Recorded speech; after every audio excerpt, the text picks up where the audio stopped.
உறவுகளுக்கு அன்பான வணக்கங்கள். மின்சாரத்தை திருடினால் சிறை தண்டனை வழங்கப்படுமா? இது தொடர்பாக ஆந்திர பிரதேஷ் உயர்நீதிமன்றமானது ஒரு வழக்கில் தீர்ப்பளித்திருக்கிறது. இந்த வழக்கினுடைய தீர்ப்பில் என்ன சொல்லப்பட்டு இருக்கிறது என்றால், இந்த வழக்கில் ஒரு முதியவர் அவருடைய வீட்டிற்கு மின்சாரத்தை திருடியதாக அவர் மீது வழக்கு பதிவு செய்யப்பட்டு, அந்த வழக்கின் மூலமாக அவருக்கு சுமார் 2,70,000 ரூபாய் தீர்ப்பாயமானது அவருக்கு அபராதத்தை விதித்தது மற்றும் அவருக்கு சிறை தண்டனையும் விதித்தது.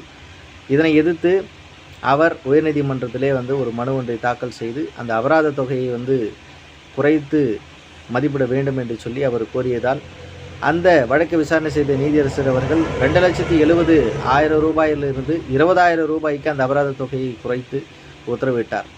இதன் பிரகாரமாக நாம் மின்சாரத்தை திருடினாலோ அல்லது மீட்டரை சேதப்படுத்தி மின்சாரத்தை பயன்படுத்தினாலோ அல்லது சேதமடைந்த மின்சாரத்தை நாம் மீட்டரை பயன்படுத்தினாலோ, அனுமதிக்கப்பட்ட நோக்கங்களை தவிர வேறு நோக்கங்களுக்காக மின்சாரத்தை நாம் பயன்படுத்தினாலோ, இதனால் மின்சார சட்டம் 2003 பிரிவு 135 உட்பிரிவு 1 கீழாக 3 ஆண்டுகள் சிறை தண்டனையும் அபராதமும் அல்லது இரண்டும் சேர்த்து விதிக்கப்படும் என்று இந்த தீர்ப்பில் சொல்லப்பட்டு இருக்கிறது.